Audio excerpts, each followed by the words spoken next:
Sige po, tayo po lahat ay tumayo. Sabi po dito sa awit, Psalms 118 verse 28, You are my God, and I will give thanks to you. You are my God, I will extol you. Amen? So, ang Diyos, ang ating Diyos na makapangyarihan sa lahat ay ating pupurihin, ating itataas, ating luluwalhatiin sa araw na ito. Amen. Kaya kung handa na po tayo, ang Diyos po na makapangyarihan sa lahat ay ating aalayan ng mga papuring awit. Amen? Ang ating kamanghamanghang Diyos. Ang ating po bang Diyos ay kamanghamangha? Amen. Amen. So, kung ready na po tayo, let us worship and give thanks to our living God, to our awesome God. Amen. Thank you, Lord. Woo! Thank you, Lord.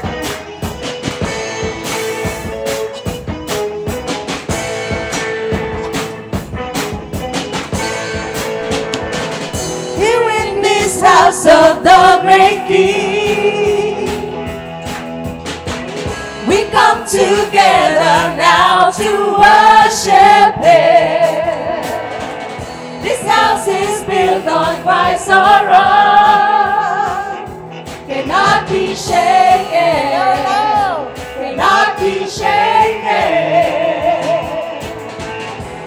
God is awesome in this place.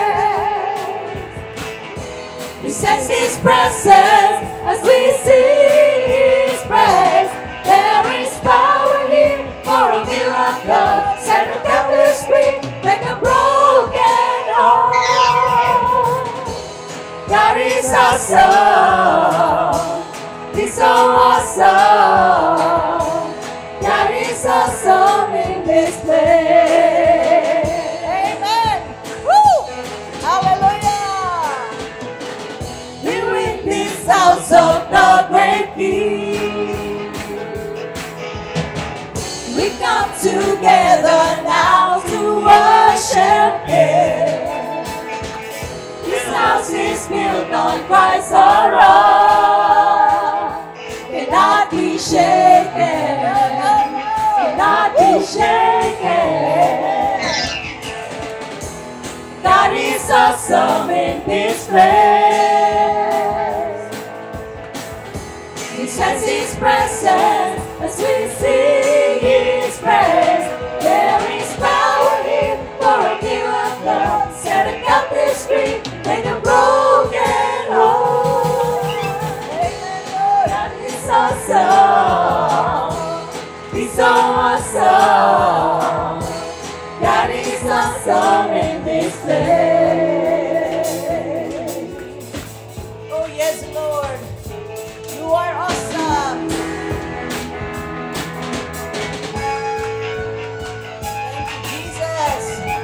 I found where I belong. I found where I belong. I'm a living stone. In this house I will grow. Yes, Lord. I found where I belong. I'm a living stone. In this house I will grow.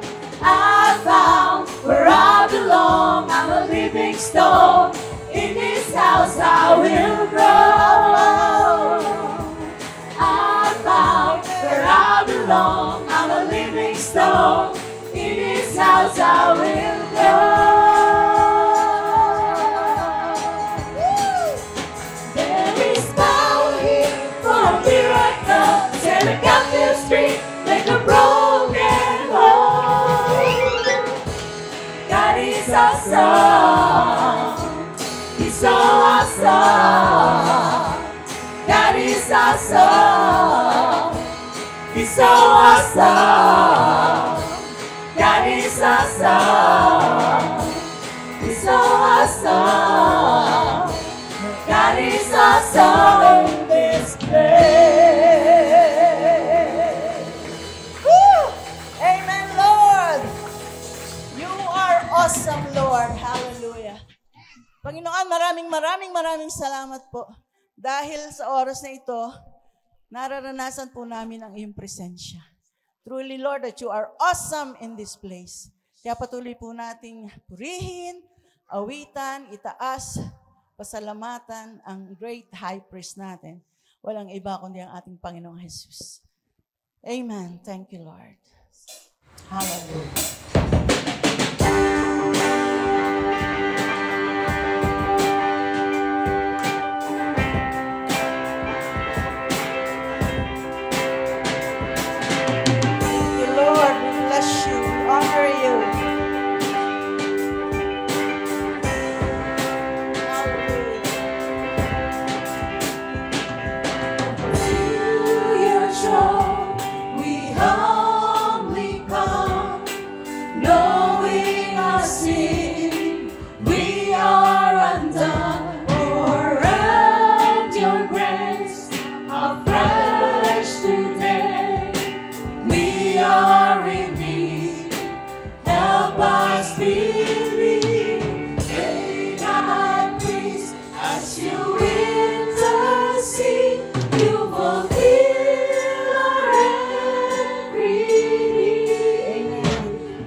priest.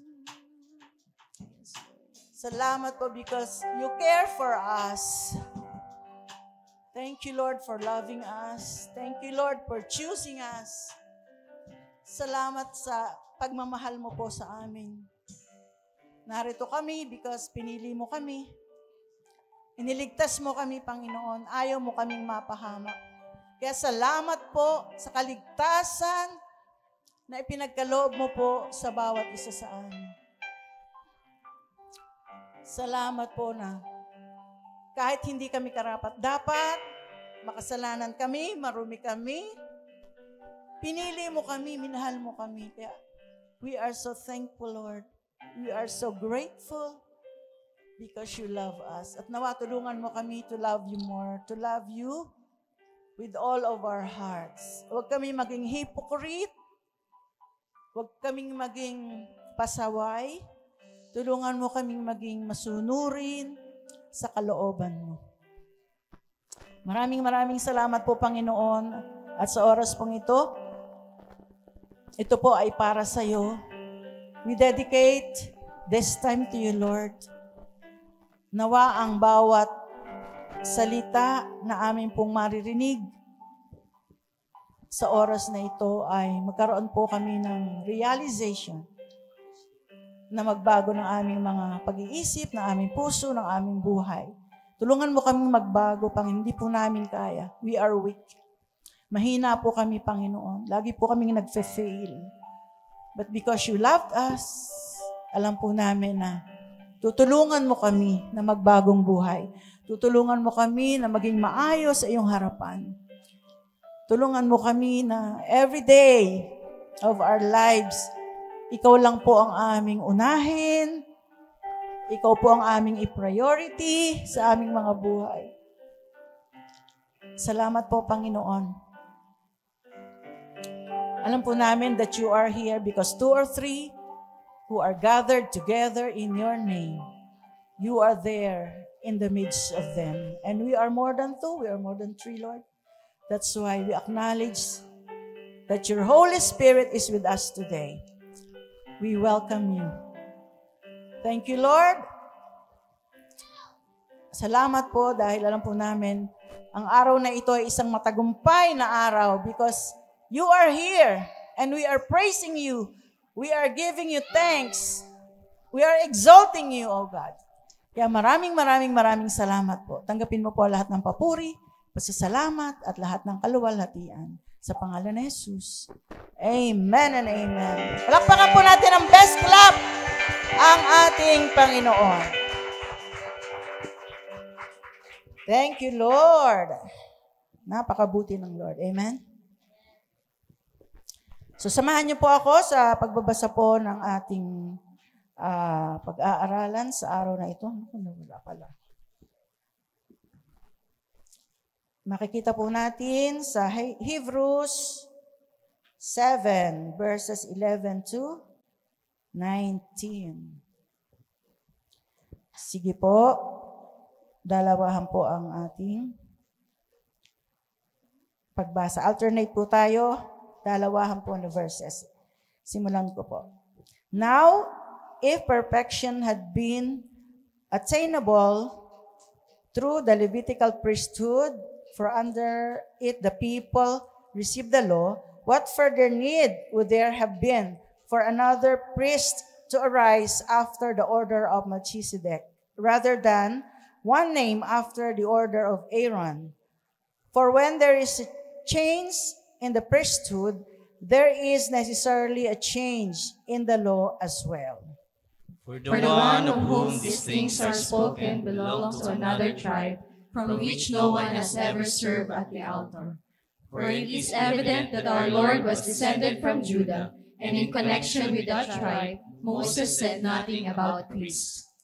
This becomes even more evident when another priest arises in the likeness of Melchizedek, who has become a priest not on the basis of a legal requirement concerning bodily descent, but by the power of an indestructible life. For it is witness of him, you are a priest forever, after the order of Melchizedek. For on the one hand, a former commandment is set aside because of its weakness and uselessness. Sabay-sabay po tayo sa verse 19. For the law made nothing perfect, but on the other hand, a better hope is introduced through which we draw near to God.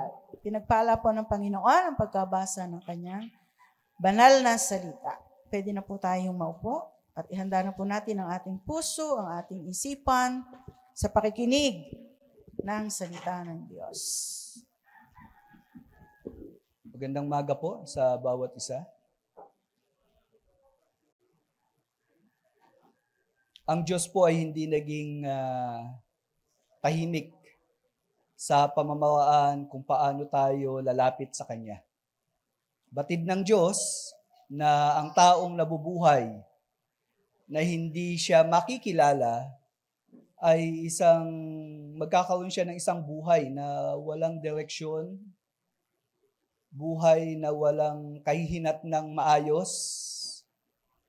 At sabi nga pong ganun, it will be worthless and useless.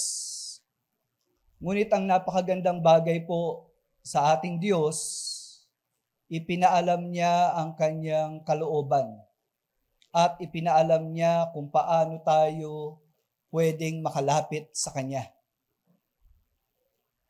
Sa pasimula po ng pananampalataya sa tunay na Diyos, ang Diyos po ay hindi nagkulang upang turuan ang Kanyang mga tao na makalapit sa Kanya. At ito po ay sa pamamagitan ng priest, pari, or yung ibang term na ginagamit, sacerdote.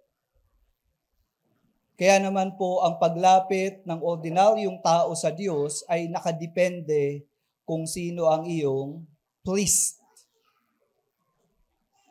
Kaya nga po, kung lalapit tayo sa tunay na Diyos, napakahalaga na meron tayong maaasahan at matibay na pag-asa tuwing lalapit sa Kanya, sapagkat napakahirap nang lumalapit ka sa Diyos at ikaw ay nagbabakasakali lamang.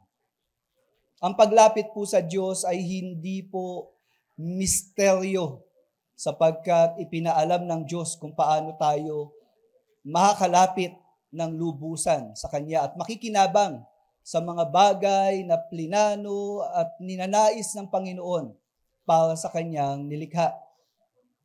Tayo po ay nagpapatuloy sa pag-aaral natin sa aklat ng Hebreo. So dito po sa bahaging ito, sa chapter 7, verses 11 to 19, ipinakita po dito yung new order of priesthood, a better hope. Sapagkat sa takbo ng mga pangyayari, makikita po natin kung paanong yung paraan ng Levitical priesthood, ito po ay hindi nagbigay ng kaganapan sa ninanais ng Panginoon na paraan upang ang tao ay lubos na makalapit sa Kanya. So as an overview, makikita po natin sa mga talatang ito ang mga pagbabago na ginawa ng Diyos upang ang tao ay malayang makalapit sa Kanya. So this will be about the new order of priesthood. So makikita natin sa mga talata, diniscuss yung new law, new tribe, new life, and new hope. No? So may mga bagong bagay na inalok ang Diyos. Nung binanggit po yung pagbabago, hindi po ibig sabihin ito na binaliwala o walang halaga yung naunang pamamaraan ng paglapit sa Diyos. Bagkus ang binabanggit po na pagbabago, ang tinutukoy, nagkaroon ng maturity ang mga pangyayari upang maganap ang plano ng Diyos ng paglapit ng sangkatauhan sa Kanya. At dito nga po, itong 4 na bagay na to ay pag-uusapan natin. So yung una, yung new order of priesthood. At dito ipinakita the order of Melchizedek. At tingnan po natin kung paano itong ginawa ng ating Panginoon. So sabing ganon sa verse 11, now if perfection. Dito po sa pananalitang ito, yung sinabing perfection, ito ay kaganapan o completeness ng plano ng Diyos. So yung unang mga pangyayari, incomplete. Yung unang mga pangyayari na ipinaalam ng Diyos ng paraan ng paglapit, hindi ito kumpleto. So kaya sinasabi dito na mayroong plano ang Diyos ng perfection. Bakit? Sa aklat ng Hebreo 3:18 hanggang kabanatang 4:1, makikita natin na ito yung usapin. Sabi pong ganon, at sino ba ang isinumpa ng Diyos na hindi makakamtan ang kapahingahan? Hindi ba't ang mga ayaw sumunod sa Kanya? So makikita po natin dito na ang pagsunod sa kalooban ng Diyos ay nagbibigay ng kapahingahan. So maraming mga tao, marami silang mga ritual na nakagisnan, marami silang mga pamamaraan na ginagawa sa kanilang relihiyon, pero ang lahat ng mga bagay na to na ginagawa nila, nagdudulot lamang ng kapaguran. Anong dahilan? Kasi nga po, yung mga requirements, mga rules, sa totoo lang, hindi talaga kayang gawin ng isang makasalanang tao na katulad ko at katulad ng bawat isa sa atin. Kaya pagod na pagod tayo. Ang paglabag sa kalooban ng Diyos ay nagdudulot ng kapaguran. Ngunit makikita natin mula sa mga talatang ito, sabing gano'n sa verse 19, kaya malinaw na hindi nila nakamtan ang kapahingahan dahil sa kawalan ng pananampalataya sa Diyos. Kung maaalala niyo po, nung pinag-aralan natin itong talatang ito ay tumukoy sa bayan ng Israel. Na itong bayan na ito ay mula sa pagkaalipin sa lugar ng Ehipto, inalis sila ng Diyos. At sa pag-alis nila dun sa lugar na to, nagpakilala ang Diyos, gaano siya kamakapangyarihan, paanong siya'y matapat at talaga namang walang ibang Diyos maliban sa Kanya. At sa pag-alis nila dito sa lugar ng Ehipto, may pangako ang Diyos na dadalhin sila sa lupang pangako. At itong lupang pangako na to ay magbibigay ng tunay na kapahingahan. Kaya lang ano nangyari?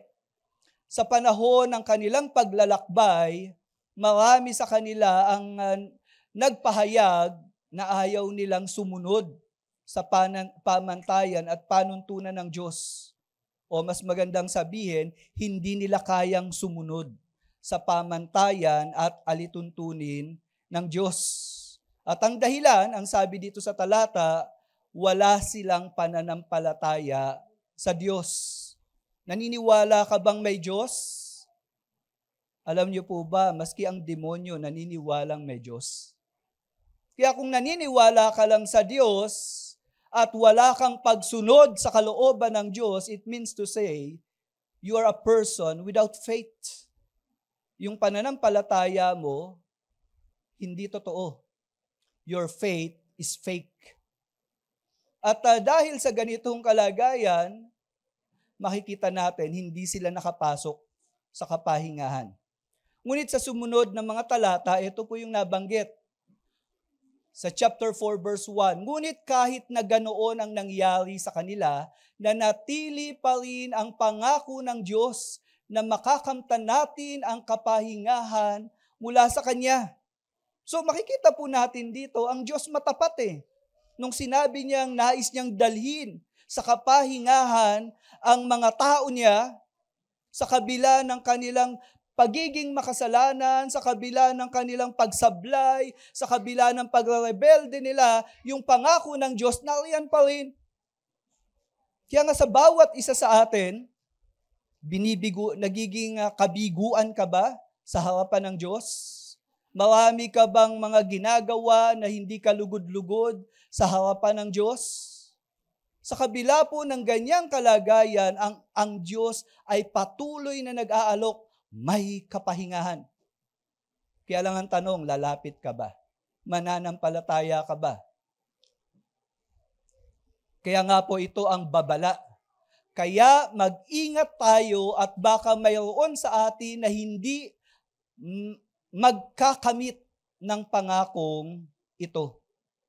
So, may posibilidad pala na bagamat nariyan ang pangako, available yung pangako, pwede palang hindi tayo makapasok. Kaya mag-ingat tayo. Nung binanggit yung salitang mag-ingat tayo, ibig sabihin meron tayong responsibilidad sa ating pamumuhay. Meron tayong bahagi na dapat gampanan upang maranasan natin itong kapahingahan na ipinangako ng Diyos.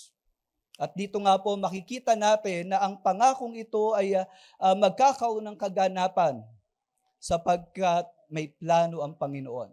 Sabi, now if perfection had been attained through the Levitical priesthood, for under it the people received the law. Dito po sa mga pananalitang ito, ipinakita po yung kabiguan ng Levitical priesthood. Kaya naman po dahil bigo itong sistemang ito, sabi pong gano'n ng writer, what further need would there have been for another priest to arise after the order of Melchizedek? So sa talatang ito, makikita natin na yung Levitical priesthood na kung saan ito ay in the order, sabi nga, rather than one named after the order of Aaron, makikita natin yan, dalawang order, dalawang sistema ng priesthood ang ipinakita sa atin. Una, in the order of Melchizedek and in the order of Aaron. At binabanggit dito na yung Levitical priesthood hindi naging sapat. Kaya naman dumating itong tinatawag nating priesthood in the order of Melchizedek. Ngayon, review lang natin. Sino ba si Melchizedek?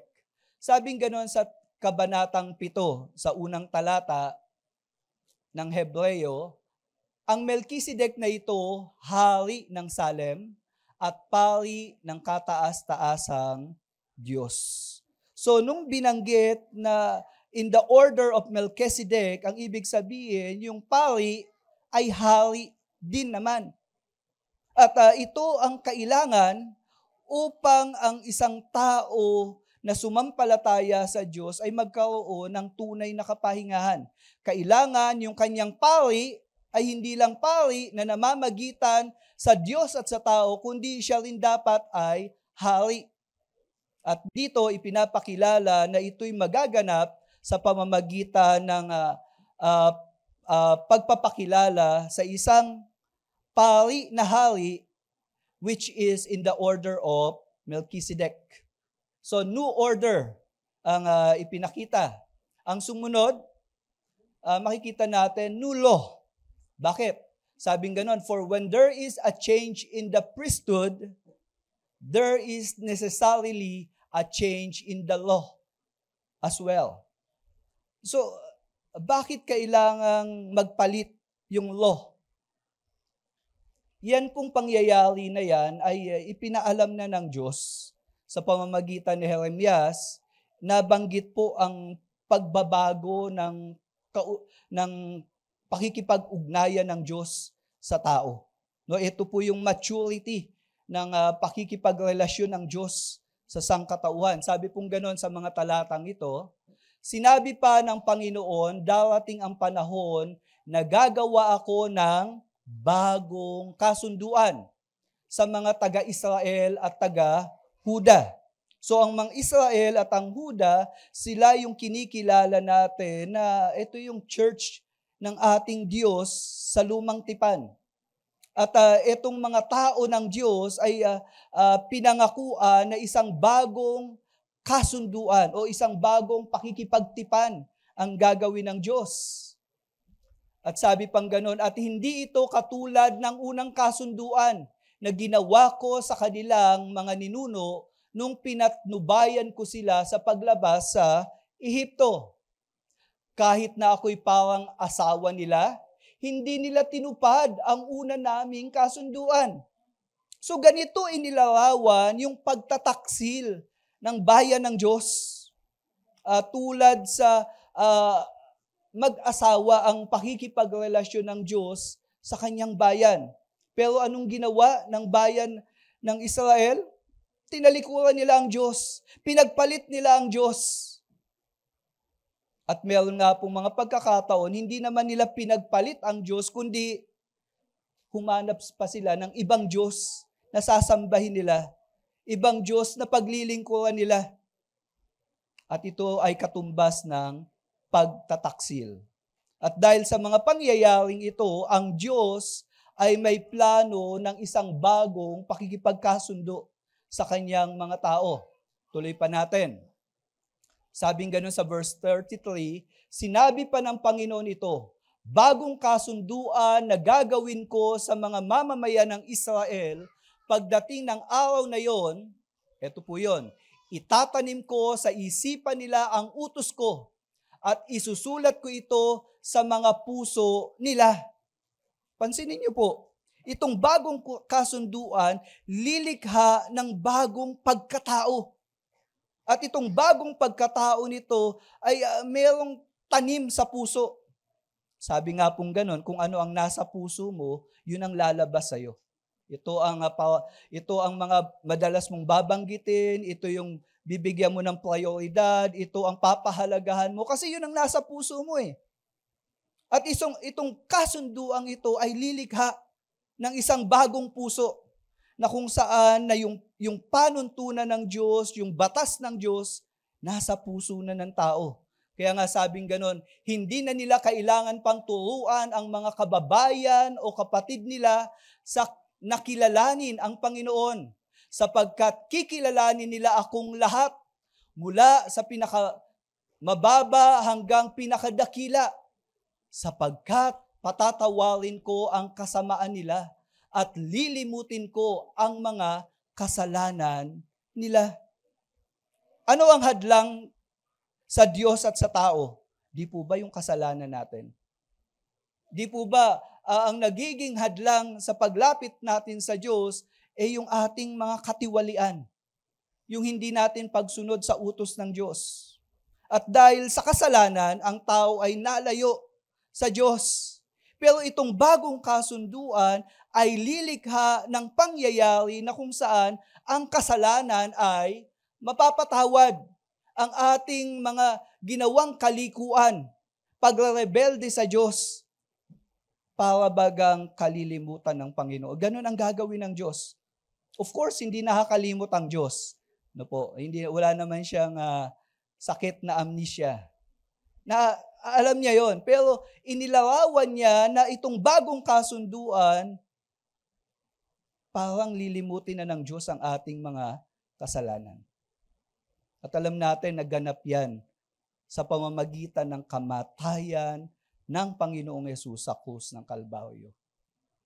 Sapagkat ang kabayaran ng kasalanan, kamatayan, so definitely, hindi pwedeng kalimutan na lang o baliwalain ng Diyos ang kasalanan natin.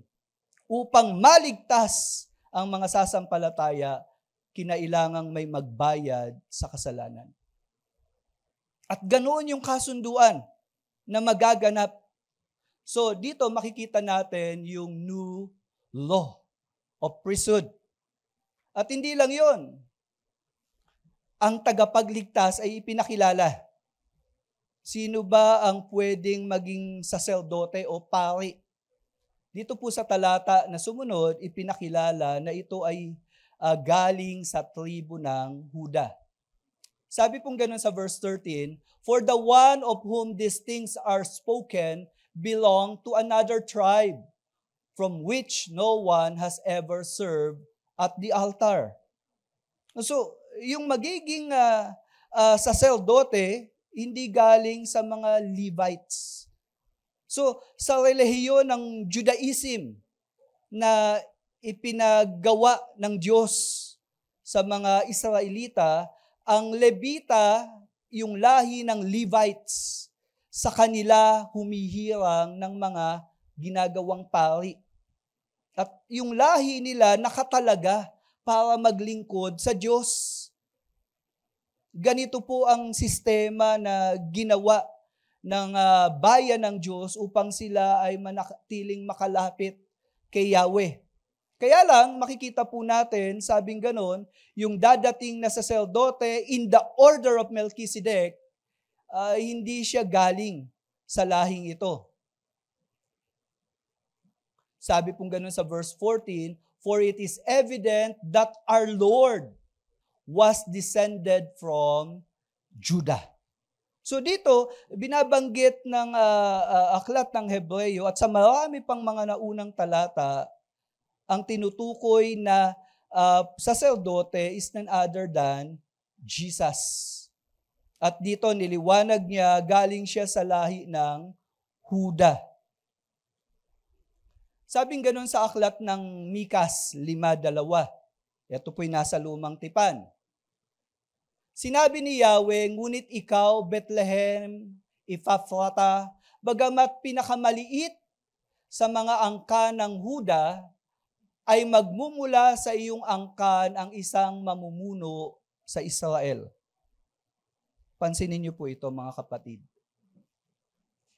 Halos 700 taon bago ipanganak si Jesus, sinabi na sa mga talatang ito na ang magiging pinuno ng Israel ay manggagaling sa Bethlehem.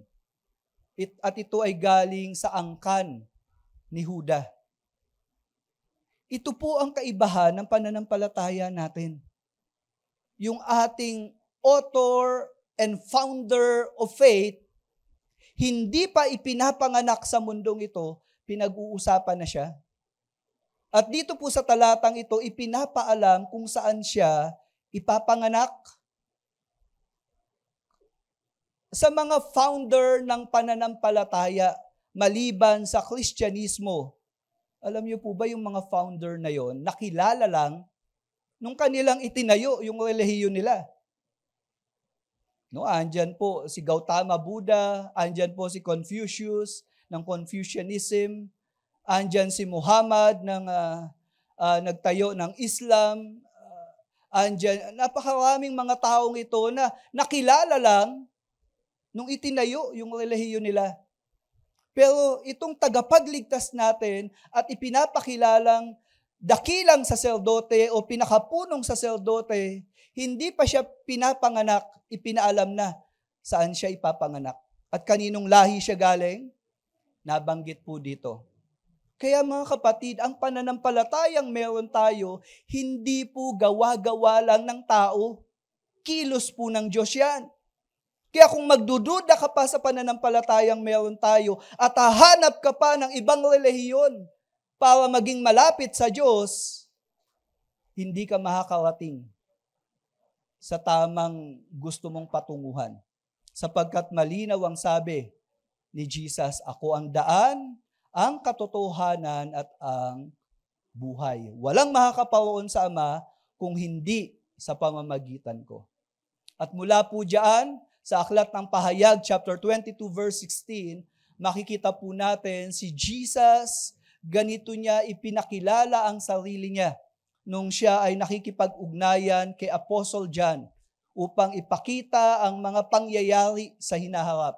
Sabi pong gano'n ni Jesus, "Ako si Jesus, ang ugat at ang supling ni David, ang maningning na tala sa umaga." Dito po, sino ba si David? Si David po ang pinakadakilang hari na ipinanganak upang pamunuan ang bayan ng Israel. At mula po sa angkan ni David, nagmula ang lahat ng mga kinilalang hari sa bayan ng Diyos. Kaya nga po, itong pagbabago ng pinanggalingan ng tribo ng magiging saserdote, at sinabi po dito mula sa Huda, ito po ay tribo ng mga hari. Kaya nga po sa talatang ito, ipinapakilala na ang ating saserdote ay hindi lang basta pari, kundi siya rin ay hari, sapagkat siya'y galing sa tribo ng Huda. And in connection with that tribe, sabing ganon, Moses said nothing about priest. Ang mga Hudyo po, karaniwang pinagbabatayan nila ng kanilang pananampalataya sa Diyos yung isinulat ni Moises. Kaya nung pinag-usapan itong si Melchizedek, hindi nila matanggap. Pero itong patungkol sa bagong order of priesthood, ito po ay nabanggit na. Nino? Sa aklat ng mga awit, 110 verses 1 and 2. Ito pong bahaging ito, si David ang nagsulat. At si David po, siya yung pinakadakilang hari, ganito niya nakita ang pagdating ng sacerdoting ito na kanyang nirerespeto at sinasabi niya na ito ang magiging Mesiyas, ang tagapagligtas ng kanyang bayan. Sabi po sa verse 1, sinabi ng Panginoon sa aking Panginoon, umupo ka sa aking kanan hanggang sa aking gawing tungtungan ng iyong paa ang iyong mga kaaway. Iunat ng Panginoon ang setro ng iyong kalakasan mula sa Sion. Mamumuno ka sa gitna ng mga kaaway mo. Dito po makikita natin yung mga salita na ang tinutukoy dito ay isang hari na magiging katulad ni David. Kung paanong si David sa paghahari niya, napalaya niya ang kanyang bayan sa kamay ng mga kaaway nila dun sa lupang pangako. Kasi nga po, nung pumunta sila, ay ang mga Israelita sa lupang pangako, maraming nag-o-occupy dun sa lugar na yon. At yung mga nag-o-occupy sa lugar na yon, kalunos-lunos ang mga ginagawa nila. Nandyan yung pagsamba na pumapatay sila ng anak nila. Nandyan yung mga pagsamba na talagang kung ilalarawan mo, hindi magugustuhan ng ating Panginoon. Kaya naman dumating yung panahon na kung saan si Yahweh ang may likha ng lahat ng bagay, nais niyang pausahan itong mga bayan dito sa Promised Land. Ang Diyos po, para pausahan o disiplinahin ang mga tao, minsan nagpapadala siya ng mga unos. No? Nagpapadala siya ng mga kalamidad, ng salot. Minsan nagpapahintulot ang Diyos ng gera para pausahan ang mga tao at sila'y matigil sa mga kasalanan na pinaggagawa nila. At sa pagkakataong ito, doon sa Promised Land, nais hatulan ng Diyos yung mga taong nakatira dito. At ang paraan ng Diyos para hatulan yung mga taong ito sa pamamagitan ng kanyang bayan. Sasakupin ng bayan ng Diyos itong lugar ng lupang pangako. At dumating na yung time na kung saan maghahari ang ating Panginoon. At ito'y isinakatuparan ng Panginoon sa pamamagitan ni David. Kaya nga po, yung judgment dumating sa lupaing yon, pero on the other hand, ito ay pagpasok ng bayan ng Diyos sa lupang pangako. Kaya hindi nakapagtataka, hindi agad pina-occupy ng Panginoon yung lupang pangako kasi hindi pa hinog ang hatol ng Diyos sa kanila. Dahil nga po itong mga taong ito na natiling matigas ang puso, hindi kumikilala sa totoong Diyos, then judgment came sa pamamagitan ng mga Israelites. At dito po ang sinasabi po ni David, darating yung panahon na may maghahari at tatalunin lahat ng mga kaaway katulad ng paghaharing ginawa niya. At ito'y sa pamamagitan ng Mesiyas. Ang nakakagulat na siyang hina-highlight nung writer ng Hebreo, itong pinuno na ito, sabing ganun sa verse 3, sumusumpa ang Panginoon at hindi magbabago ang kanyang isipan, ikaw ay pari magpakailanman ayon sa pagkapari ni Melchizedek. So, itong hari na uupo sa kanan ng Diyos, meron siyang setro, mamumuno sa lahat ng kanyang mga kaaway. Itong pinunong ito ay pari. Kaya dito sinasabi na ng aklat ng Hebreo, ito yung ating saserdote. Bagamat sa Hebrew, sa book ng Hebrews, ang highlighted doon sa pagsusulat ng writer, yung pagiging pari, pero dito sa pinanggalingan ng talata na hina-highlight ng writer ng Hebrew, itong pari na to ay hari na katulad ni David.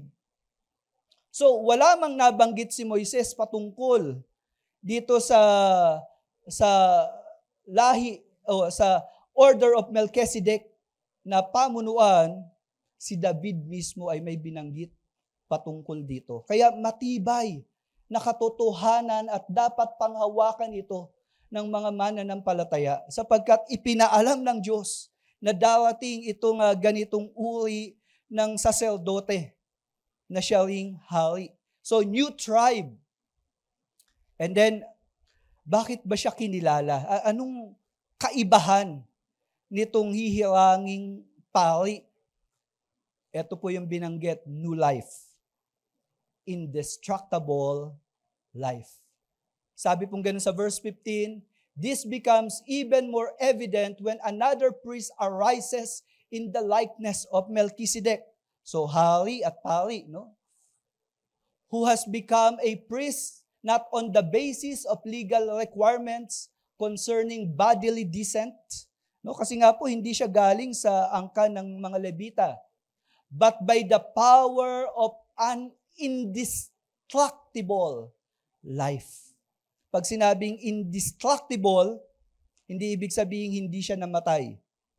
Kundi namatay siya, ngunit nabuhay muli, at nung nabuhay na muli, kailanman hindi na siya namatay. Sa lumang tipan, marami tayong, may mga pangyayari din ng mga tao na namatay, and then sa pamamagitan ng propeta, no, ipinakita ng Diyos yung kanyang kapangyarihan sa buhay at kamatayan na itong mga namatay, nabuhay ulit. Pero tandaan natin, ang sino mang nabuhay na muli na mga tao, namatay din. Pero anong kakaibahan dito sa binabanggit na nasa order of Melchizedek na priesthood? Sabing ganun sa verse 17, kinote ulit itong Psalms 110, for it is witness of Him, you are a priest, take note, forever, after the order of Melchizedek. So, priest forever. Ang priesthood sa mga Levita, pinapalitan po yun. Napapalitan sila. At ang paglapit nga sa Diyos, once a year lang. Pero itong priest na hihirangin na siyang mamamagitan sa mga tao ng Diyos, palapit kay Yahweh, He is a priest forever. Sino yun? Sa pahayag 1:18, makikita po natin, si Jesus ang nagsasalita, ako'y namatay. Ngunit tingnan mo, ako ay buhay magpakailanman. Sa aklat ng Roma 6:9, alam nating si Kristo na muling binuhay ay hindi na mamamatay. Hindi na siya paghaharian pa ng kamatayan. Mga kapatid, tignan niyo pong maigi. Oo, si Jesus namatay. Pero ba't ba namatay si Jesus? Di po ba? Para sa pagtubos sa ating mga makasalanan. Pero, hindi siya nanatiling patay. Siya'y nabuhay na muli. At nung siya'y nabuhay na muli, kailanman hindi magtatagumpay ang kamatayan sa Kanya. Kaya nga po, si Jesus lang ang tumupad dito sa propesiya na kung saan ay priest forever after the order of Melchizedek. Grabe yung ating pinananampalatayanan. Kaya nga ang tanong ko, sino ang pari mo? Kanino ka lumalapit? Sino yung founder ng relihiyon mo na kinikilala? No, baka si Felix Manalo. No, napalitan na po siya. No, baka si Eli Soriano. No, ayaw pa magpapalit. No. Sino ang founder ng faith mo? Mga kapatid, ito po isang mabuting balita. Kung si Jesus Christ ang kinikilala mong Panginoon at tagapagligtas, the good news, namatay siya para sa kasalanan natin, yet, nung nabuhay siya, hindi nagtagumpay.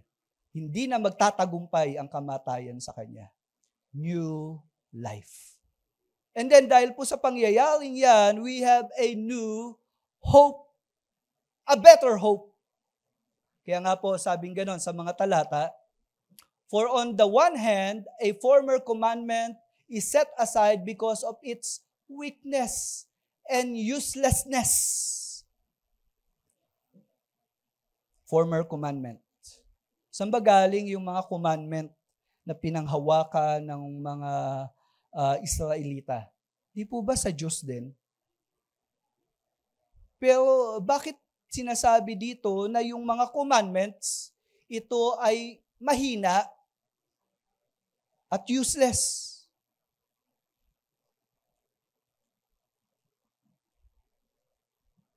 Sabi pong ganun sa sumunod na talata, for the law made nothing perfect.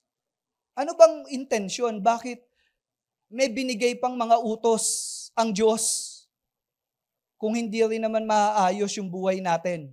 Hindi rin naman siya magiging kapawaanan upang lumapit sa Diyos. Alam niyo po, ito ang malaking hadlang sa maraming gustong lumapit sa Diyos. Maraming nagsasabi, magpapakabait lang ako, tatanggapin ako ng Diyos. Susunod ako sa mga utos ng Diyos para makapasok sa langit. Marami pong mga tao, ang pananaw nila sa kaligtasan, kailangan meron silang gawin para sa Diyos upang tanggapin sila ng Diyos. At karaniwan nga po, ang iniisip nila, susundin ko lang yung mga utos ng Diyos. At pag may tinanong ka, sa palagay mo, papapasukin ka sa langit, sinasabi nila, oo, bakit? Kasi wala naman akong inaagawabyadong kapwa. Tandaan niyo po, maski gaano kabait ang isang tao, nagkakasala pa rin siya. Isang kasalanan lang, sapat na dahilan para hindi ka tanggapin sa langit at mapunta ka sa impyerno. Dahil banal ang Diyos. Hindi natin maintindihan yung kabanalan ng Diyos eh. Dahil hindi tayo lumaki sa isang lugar na may kabanalan. Nung pinanganak tayo sa mundo ng mga makasalanan. At tayo mismo nagkakasala. Yung mga tao sa paligid natin nagkakasala. Kaya nung binanggit yung kabanalan ng Diyos at ipinakilala ang Diyos na banal, hindi natin maintindihan yon. Mas gusto pa nating tanggapin na ang Diyos ay pag-ibig. Na minsan, iniisip natin dahil ang Diyos ay pag-ibig, pagbibigyan niya ako sa mga kasalanan kong ginagawa. Naiintindihan niya ako sa mga kalikuan na ginagawa ko. Mga kapatid, hindi mo alam yung sinasabi mo o yung tinatanggap mo na paniniwala. Ang kabanalan ng Diyos, ang isang makasalanan dapat parusahan. Ang isang nagkasala dapat patayin. Ganon ang kabanalan ng Diyos. Kaya nga ang Diyos, sabing ganon, kailangan nating katakutan. Dahil sa kanyang kabanalan. Nagmamahal ang Diyos, yes! Pero yung pagmamahal ng Diyos, ang dahilan nito dahil siya ay banal. At dahil banal ang Diyos, kung nagmamahal siya, meron din siyang hustisya. May justice. Pag sinabi nating justice, ang taong nagkasala dapat parusahan, ang taong sumusunod sa kanya, bibigyan niya ng gantimpala. Yun ang hustisya. Nagmamahal ang Diyos, yes. But more than that, the main character of God is holy. At ngayon, ano mangyayari sa mga batas? Bakit ibinigay ng Diyos itong mga panuntunan at mga batas na ito? Nilinaw yan ni Apostol Pablo. No? Ipinaunawa ng Diyos sa kanya ano yung purpose ng mga kautusan. Sabing ganun sa Roma 3:11 hanggang 20. Alam natin na anumang sinasabi ng kautusan ay sinabi sa mga nasa sakop nito upang walang maidahilan ang sinuman at dahil dito'y mananagot ang lahat sa Diyos. Walang taong mapapawalang sala sa paningin ng Diyos sa pamamagitan ng pagsunod sa kautusan. Minsan sinasabi, hindi, sumusunod naman ako sa utos ng Diyos eh. But take note, isang kasalanan lang mananagot na tayo sa Diyos. Kaya nga po ano sabing ganon? Sapagkat ang ginagawa ng kautusan ay ang ipaalam sa tao na siya'y nagkasala. So ano yung purpose ng law of God? Hindi paraan yan para maligtas, kundi ang kautusan na isulat para malaman natin gaano kadami na yung ginagawa nating kasalanan sa Diyos. Hello? Upang sa pagdating ng paghatol, itong mga kautusan na to, ito yung babanggitin isa-isa sa atin. And we are guilty beyond reasonable doubt. Kaya nga, alam niyo mga kapatid, we deserve hell. Maamin po ba kayo doon? Dahil banal ang Diyos eh. At siya ang may-ari ng mundong ito. At ang layunin kaya ibinigay yung kautusan para malaman natin na makasalanan tayo. At kung malalaman natin na makasalanan tayo, yan ang mag-uudyok sa atin para maisip natin, kailangan natin ng tagapagligtas. Amen? Kasi kung hindi mo maiintindihan na ikaw ay maraming atraso sa Diyos, you have offended God. Kung hindi mo maintindihan yan, therefore, yan po yung mga self-righteous eh. Hindi, okay lang yan. Mabait naman ako. Alam niyo po bang maraming nasa impyerno ngayon dahil tingin nila mabait sila. May mga nasa impyerno ngayon ang sinasabi, I do not deserve hell. Kaya nga po sa book ng Revelation, nung ipinakita yung mga taong nasa kapahamakan, nagngangalit ang ipin nila. Nagagalit sila sa Diyos. Sa kabila nung pinapausahan sila. Ba't sila galit? Kasi iniisip nila, marami silang ginawa para sa Diyos. Pinausahan pa rin sila. Ganon tayo dinadaya ng mundong ito. Nais ipaalam sa atin ng Diyos, hindi natin kayang iligtas ang sarili natin sa kamay niya. Makasalanan tayo. Pero ano yung biyaya? Sa kabila ng makasalanan tayo, nagkasala tayo sa Kanya, siya pa rin ang gumawa ng paraan para iligtas tayo sa galit niya. Amen? For God so loved the world that He gave His one and only Son, so that whosoever believes in Him shall not perish, but have eternal life. Galit ang Diyos. Pero yung galit na ito ay napawi. At mapapawi lang kung ang isang makasalanan lalapit sa biyaya ng kaligtasan na ibinibigay ng Diyos sa pamamagitan ni Jesucristo. Kaya kung hindi ka lalapit kay Jesus at maninindigan ka, hindi kaya kong magpakabait. mabibigo ka lang. At alam ko, yung mga taong ganito, pagod na pagod na. Kaya nga po, ang taong maliligtas, ito yung sumusuko sa Diyos. Kaya po sabing ganon, if you believe in your heart that Jesus is Lord. Kailangan po yung pagsuko sa Diyos eh. Hindi pwedeng matigas ang ulo mo. Hindi pwedeng pinipilit mo yung gusto mo. Hindi pwedeng yung salita ng Diyos gusto mong pasunurin sa gusto mo at sa pamantayan mo. Yan po ang hindi maganda sa relihiyon na ginawa ng tao. Sapagkat pinipilipit nila yung kalooban ng Diyos upang sumunod sa pamantayan na gusto nila. Pumunta ka sa bundok, magluluhod ka doon. Halikan mo to. Mag-alay ka ng ganito. May sinabi ba ang Diyos na gano'n ang pawaan ng kaligtasan? Kung ganyan ang pinagagagawa mo, relihiyon ng tao, yung nilalakawan mo.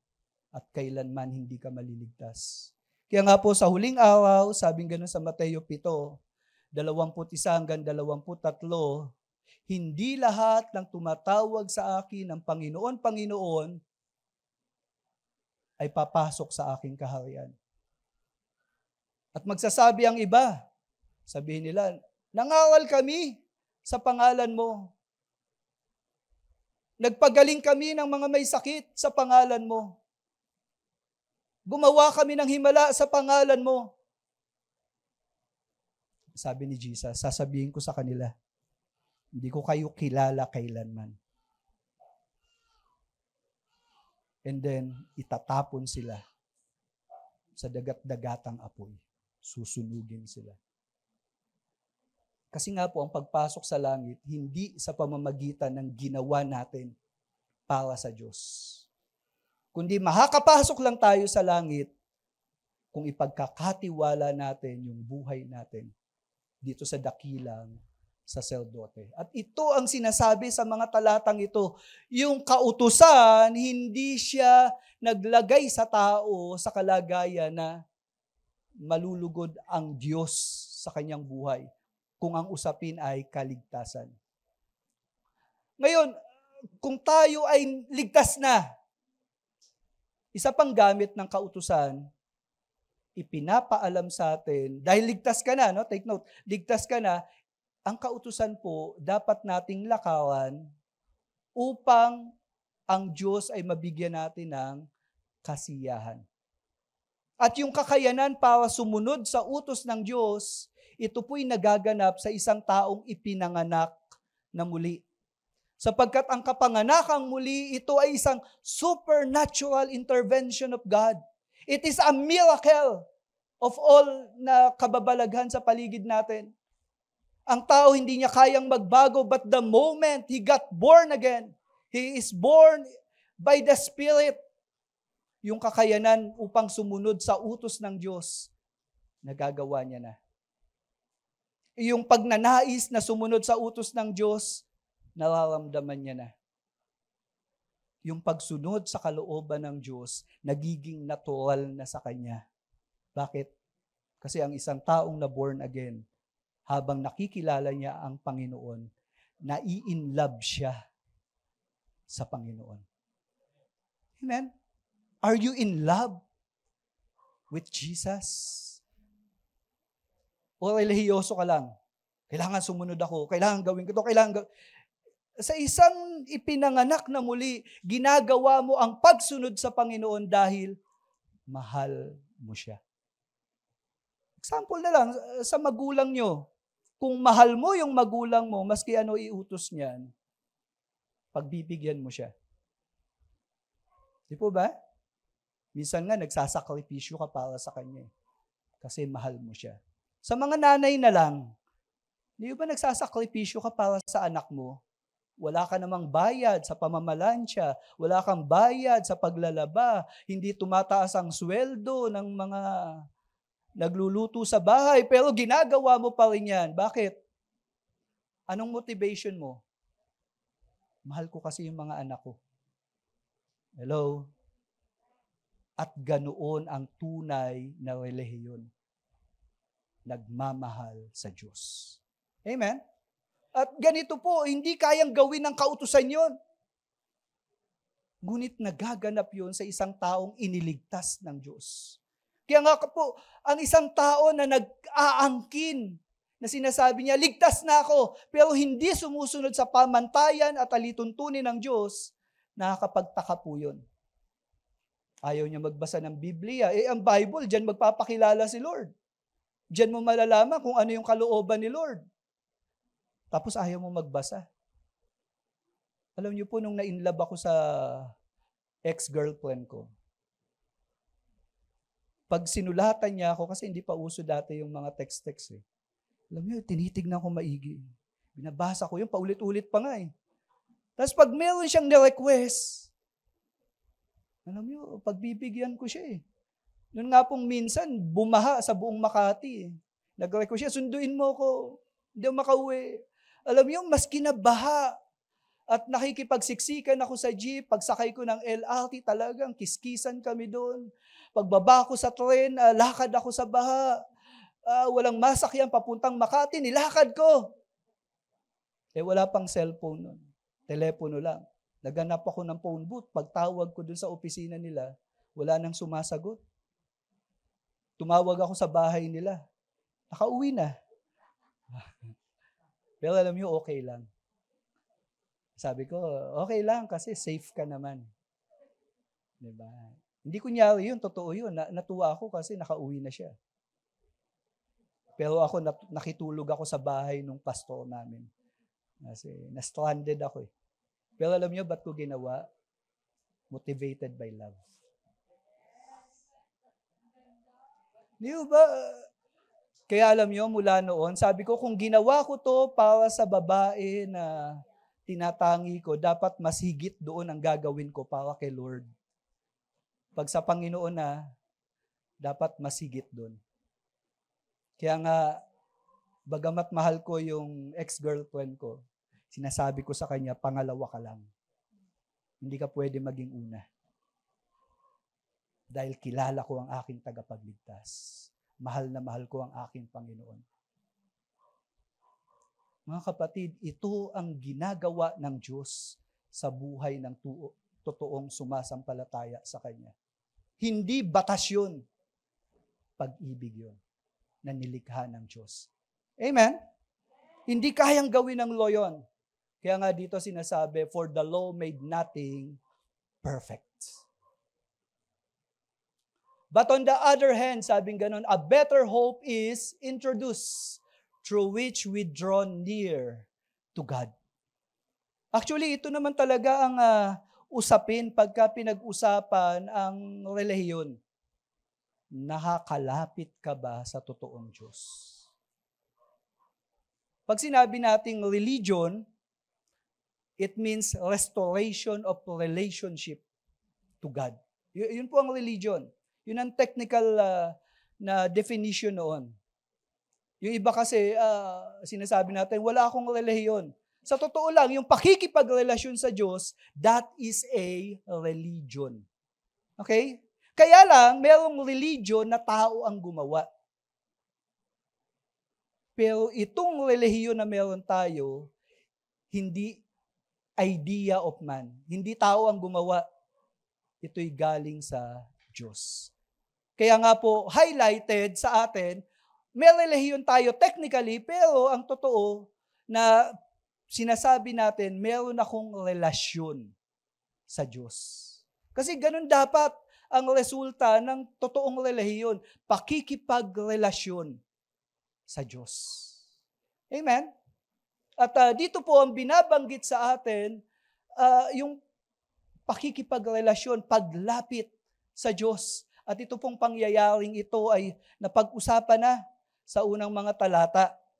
No, bago banggitin yung spiritual immaturity, spiritual maturity, binanggit na yung mga bagay na to na siyang magaganap sa mga na kay Kristo. Tignan niyo po yung sabi. Mayroon tayong dakilang punong pari na pumasok sa kalangitan na walang iba kundi, sino po? Si Jesus, na anak ng Diyos.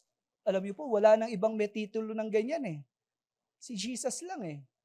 Sabi pang ganun sa verse 15, nadama rin ng ating punong pari ang lahat ng kahinaan natin. Lahat ng pagsubok na dumarating sa atin. Alam, kita ni Lord yan eh. Naranasan ng Panginoon yung pagiging tao. Kaya nga po, siya yung pinakadakilang pari. Kasi naging katulad natin siya. Bagamat siya ay anak ng Diyos, o mas magandang sabihin, bagamat siya ay Diyos, naging tao siya. Kaya nga, si Jesus, He is God and man at the same time. Ito yung kaibahan ng ating tagapamagitan. God and man. Tayo po, man lang. Diba? Yan ang nature natin. But Jesus is God and at the same time, man. Hindi 50-50 kundi 100% God, 100% man. At paano nangyari yon? Nakita natin ang mystery in the person of Jesus Christ. God becoming man. Amen?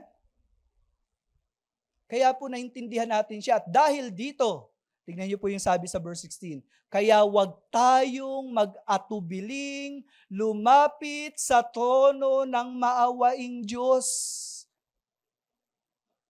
para matanggap natin ang awa at biyayang makatutulong sa atin sa panahon ng pangangailangan. Huwag tayo mag-atubili. Meron ka bang oras para lumapit sa Diyos? O pinipilit ka pa ng nanay mo? O mag-quiet time ka naman. O madalas natin sabihin, Lord, sorry, wala akong time ang dami kong work. Pag dating mo galing sa trabaho, pag uwi ng bahay, Lord, pagod na ako. No, nagpe-pray ka minsan. No, ang haba, inabot ng kinabukasan yung amen mo. Do you make time to come to God? Do you make time na pag nagbasa ka ng Biblia, tila baga kinakausap ka ng Panginoon? O parang nagbabasa ka na wala lang. Do you make time? Alam nyo, isang pribilehiyo ang meron tayo. Maaari tayong lumapit sa Diyos anytime. Kaya sabi, huwag mag-atubili. Kasi makakalapit tayo sa Diyos. Yung mga relihiyon na ginawa ng tao, yung mga tagasunod nila, nagnanais lumapit sa Diyos. At ang dami nilang pinaggagawang sakripisyo para lumapit sa kanilang Diyos. And yet,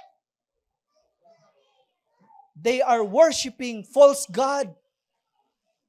And yet, they are being deceived.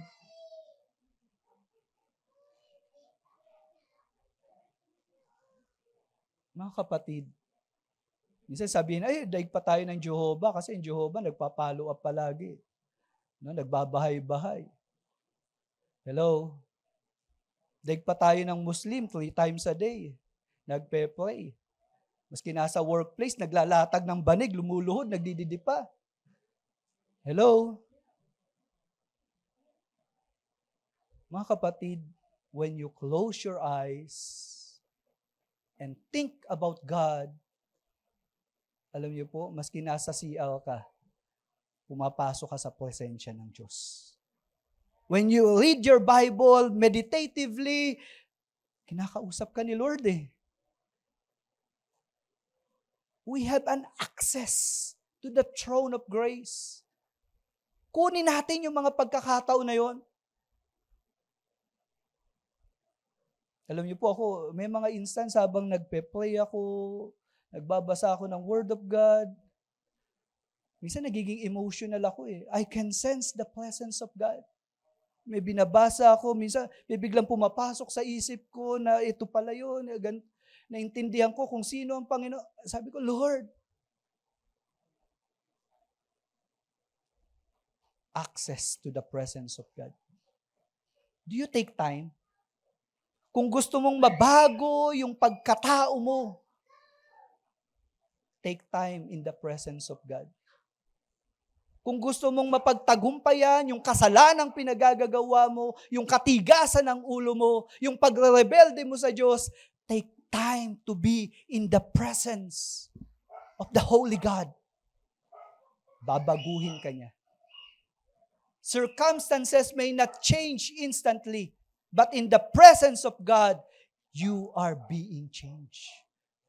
Amen? At pag binago ng Panginoon ang perspective mo, binago ng Diyos yung takot mo, makakapag-desisyon ka ng maayos. Yun ang nagaganap sa presensya ng Diyos. Dahil ang Diyos natin, buhay na buhay. He is actively working in this world. Hindi siya patay. Hindi siya isang paniniwala lang. Hindi isang konsepto lang ang Diyos natin. Ang Diyos natin ay buhay at nararanasan siya ng sino mang lalapit sa Kanya, nagpapakumbaba, tumatawag sa Kanya. Let us come boldly to the throne of grace. Dahil meron tayong great high priest. Amen? Palakpakan po natin ang Panginoon. A better hope. A better hope. So in summary, etong new order of priesthood, ano nakita natin? From Aaronic to Melchizedek. New law, bakit kailangan baguhin yung law? Bakit kailangan mag-mature yung law? Kasi nga po, dumating yung new priesthood. Pangalawa, new tribe. At ito'y nakita natin from the tribe of Judah. Kasi nga po, ang magiging saserdote natin, hindi lang pari, kundi siya rin ay hari. He is king. And he will rule throughout the universe. No? Throughout the world. He will be worshipped. Every knee will bow. Every tongue will confess that Jesus is Lord. For the glory of God. Ganyan po ang ating tagapamagitan. And then, new life. Anong klaseng buhay meron siya? Indispensable, indestructible, immortal, eternal. At dahil ang saserdote natin ay immortal, he is always available. Hello? Hindi ba? Kung sa paraan ng priesthood sa lumang tipan, pumunta ka sa templo, walang pari, hindi ka makakalapit sa Diyos. Pero ang pari natin si Jesus. Hindi ka mabibigo na paglapit, oy, patay na siya. Wala na.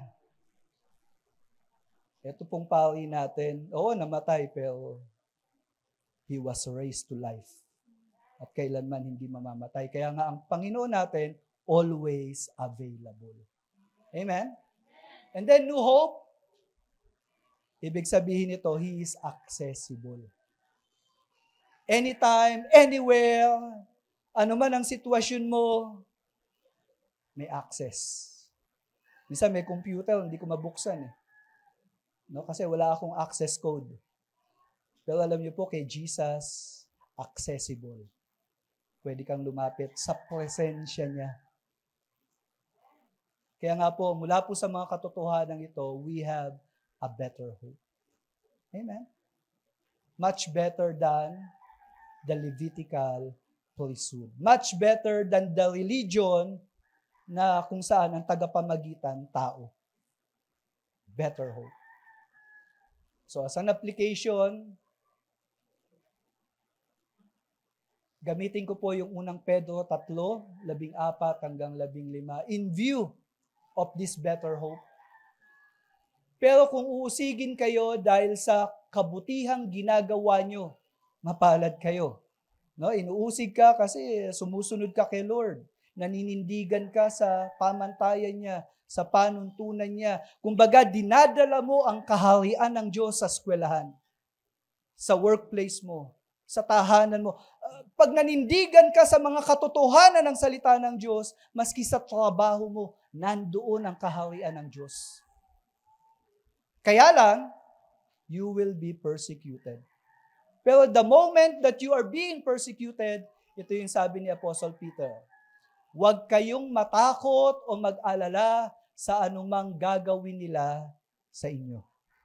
Pangalawa, alalahanin nyo na si Kristo ang dapat ninyong parangalan at sundin. Hindi yung boss mo, hindi yung tao. Parangalan mo si Lord. Yung bang ginagawa mo ngayon, napaparangalan ng Panginoon? O pagka nabalitaan yung trabaho mo, nakakahiya ka.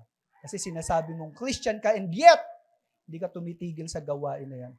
Napaparangalan ba ang Panginoon? Pangatlo, dapat lagi kayong handang magpaliwanag sa sino mang nagtatanong sa inyo tungkol sa pag-asa ninyo. Pag may nagtanong tungkol sa iyong hope sa Panginoon, dapat kaya mong ipaliwanag. Minsan ang konsepto natin dadaling kita kay pastor. Kasi hindi mo mapaliwanag dito, mga kapatid, as an individual, kailangan dumating tayo sa maturity na yung pag-asang taglay natin, kaya nating ipaalam, ipaunawa, ipaliwanag sa mga tao. Because we have a better hope. Amen? Kaya huwag kang tutulog-tulog. Kaya hindi nakakatulong yung hindi ka lumalago Because we have a better hope. Higit pa sa gold medal ng Olympic ang natanggap natin. Hello? Yung gold medal na yon, it will fade away. Pag namatay sila, sino ba to? Si Yulo. Ang dami niyang privileges habang buhay. Pero pag nawala na siya sa mundong ito, wala na rin yung mga privileges na yon. Pero kapatid, ikaw, yung privileges na meron tayo, hanggang kabilang buhay makikinabang tayo. At mas makikinabang tayo kung ginagawa natin yung tama habang nabubuhay ngayon. Amen? We have a better hope.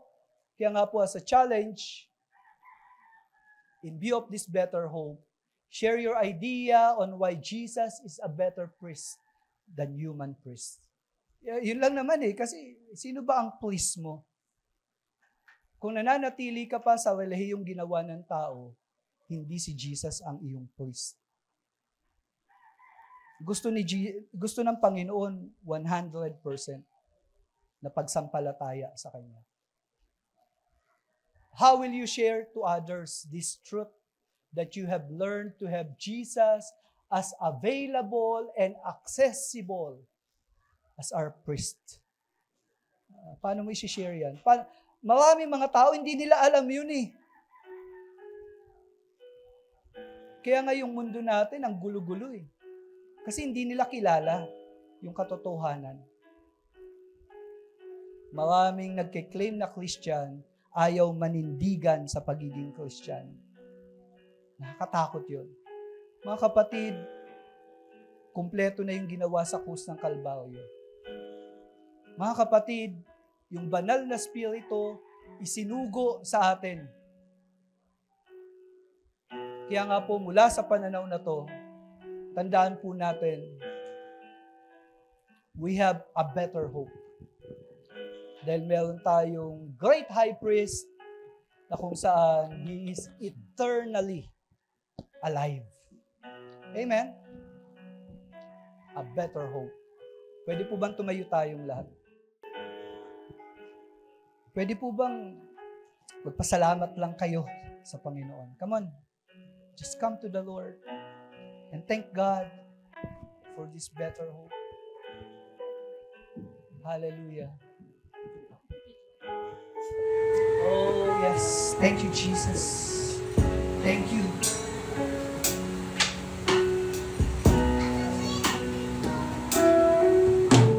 Standing in all of your grace, setting my feet in your ways,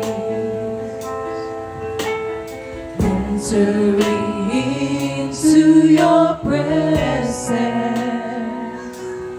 to behold you face to face. May pag-ignayan po tayo sa Panginoon as we sing this song. God of all heaven and earth, holding me in your embrace, unfailing love that surrounds me. Oh God, I stand amazed.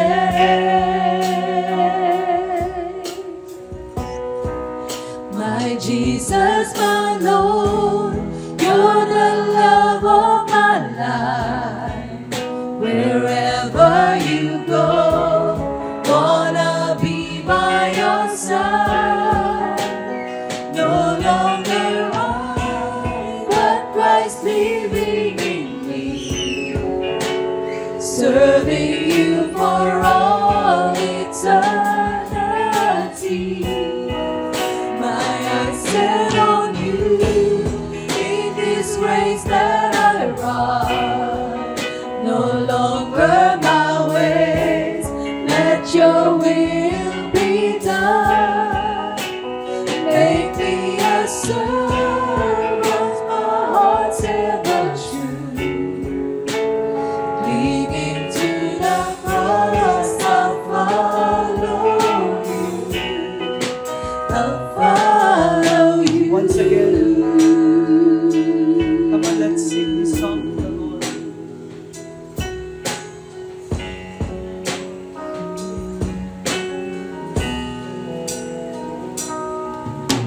Standing in all your grace, setting my feet in your way, entering into your presence to behold you face to face. God of all heaven and earth, Come on, sing. holding me in your embrace, Oh, unfailing love. unfailing love that surrounds me. Oh God, I stand Let's amazed. worship. My Jesus, my Lord, you're the love of my life.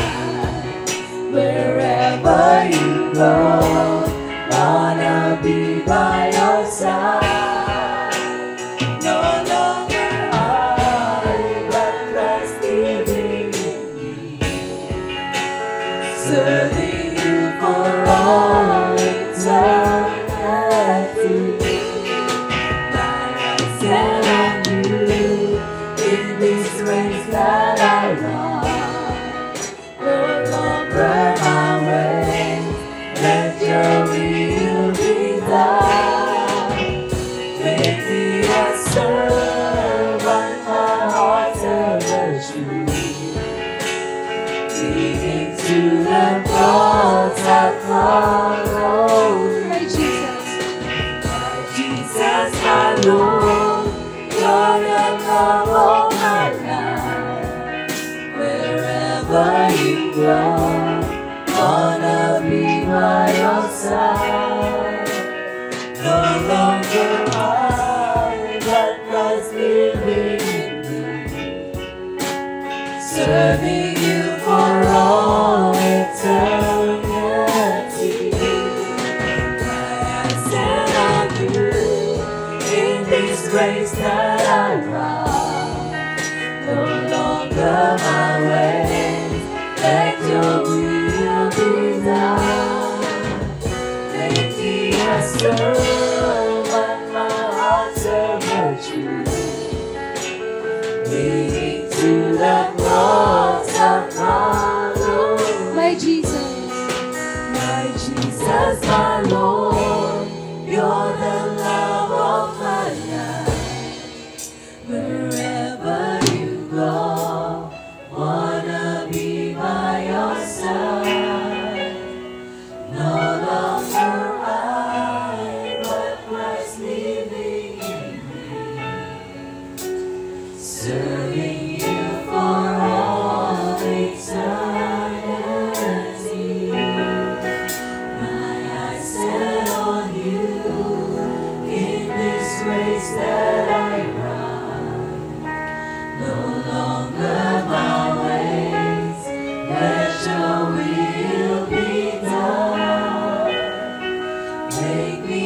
servant, my heart serves you.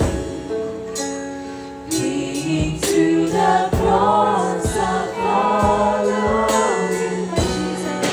My Jesus, my Lord, you're the love of my life. Wherever you go, wanna be by your side. No longer I, but Christ living in me, serving you for all eternity. My eyes set on you, in this race that I run. No longer my way, let your will be done. Make me a servant, my heart's ever true. Clinging to the cross, I'll follow you. I'll follow you. I'll follow you. I'll follow you. I'll follow you.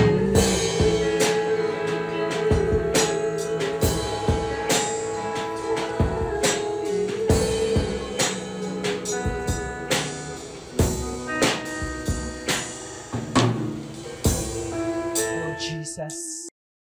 Oh Jesus. Lord Jesus.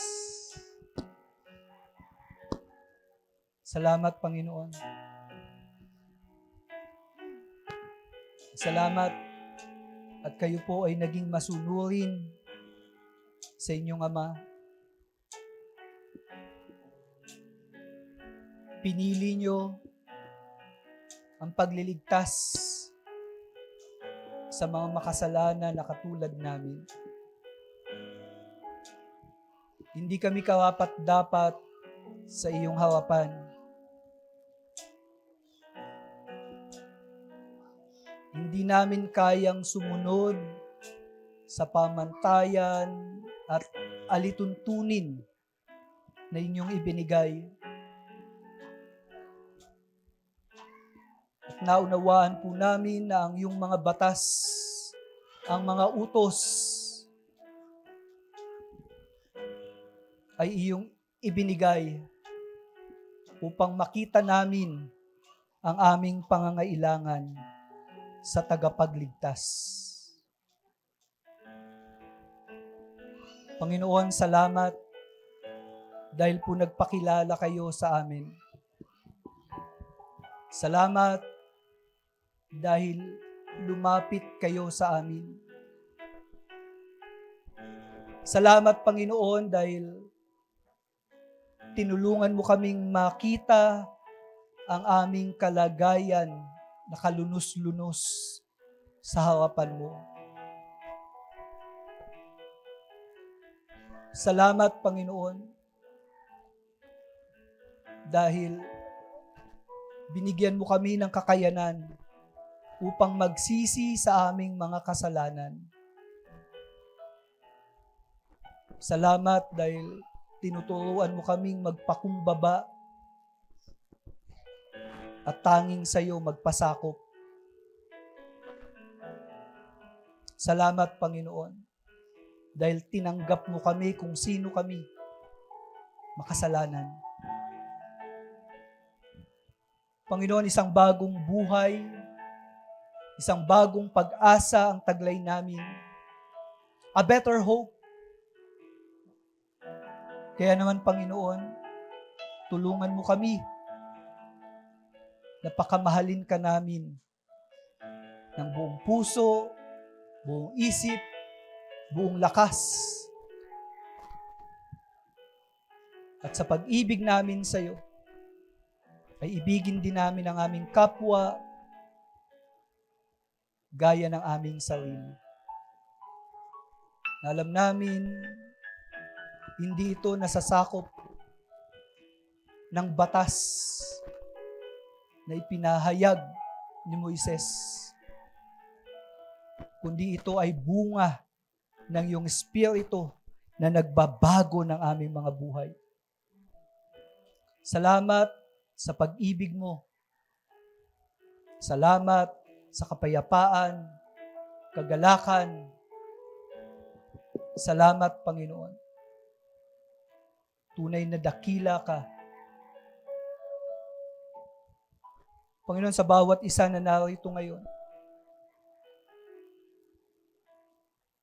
tulungan mo kaming lumakad bilang iniligtas mo. Tulungan mo kaming sumunod sa kalooban mo.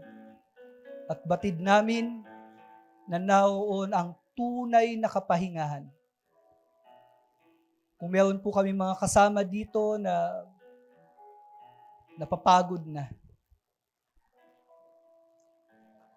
iniisip niya kung ano ang gagawin niya upang makapasok sa presensya mo. Lord, nawa yung pinag-aralan namin ngayon, gamitin mo ito upang pukawin ang isip niya na kailangan niyang sumampalataya sa iyo. At kilalanin ka bilang Panginoon. And consequently, yung kaligtasan ay mararanasan niya. Sa bawat kapatid ko na narito, maging nasa online na mga kasama namin.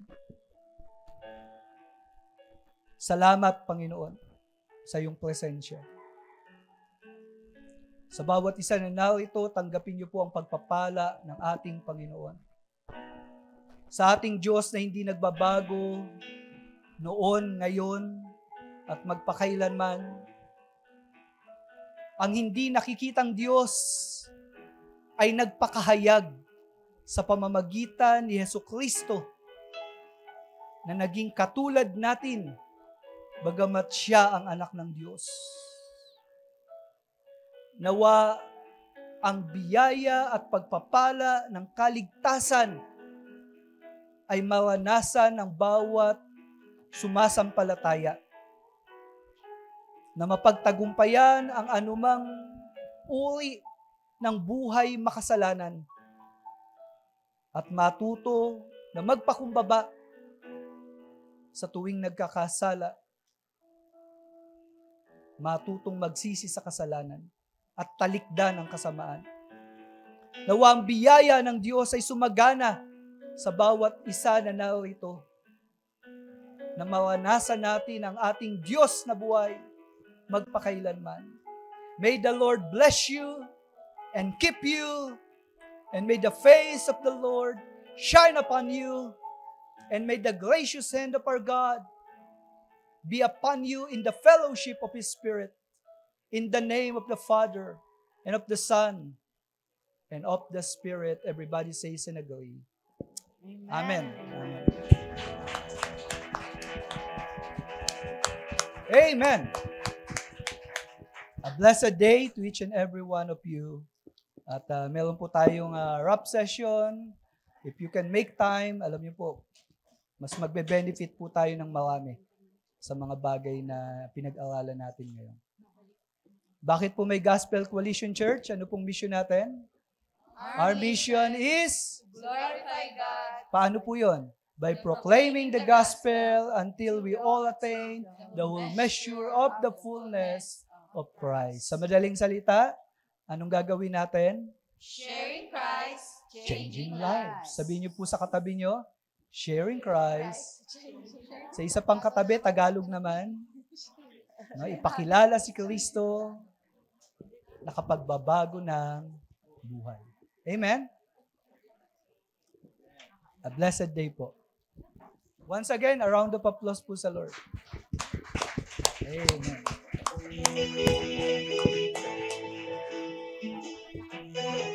Hello mga online viewers and subscribers. Thank you sa pag-attend nyo ng aming OWS every Sunday. So, thank you sa patuloy niyong panonood sa ating YouTube, sa Facebook, maging sa pakikinig sa Spotify. So, we're so happy na patuloy ka namin, lagi namin kayo nakakasama sa panonood. So, sana marami kayong natutunan sa mga napakinggan nyo today kay Pastor at nakasama din ba namin kayo sa pagpupuli sa kanya. So, sana huwag niyong makalimutan at patuloy niyo i-apply yung mga salita ng Panginoon. And nga pala, before matapos itong video ito, pakipanoorin niyo po yung mga announcement na ipi-play po namin bago matapos ito. And nawawa patuloy niyo supportahan ng aming OWS every Sunday, 2 p.m. via Facebook, via YouTube, and Spotify. Thank you and God bless!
GCC, Gospel Coalition Church. Our mission is to glorify God by proclaiming the gospel until we all attain the whole measure of the fullness of Christ, sharing Christ, changing lives.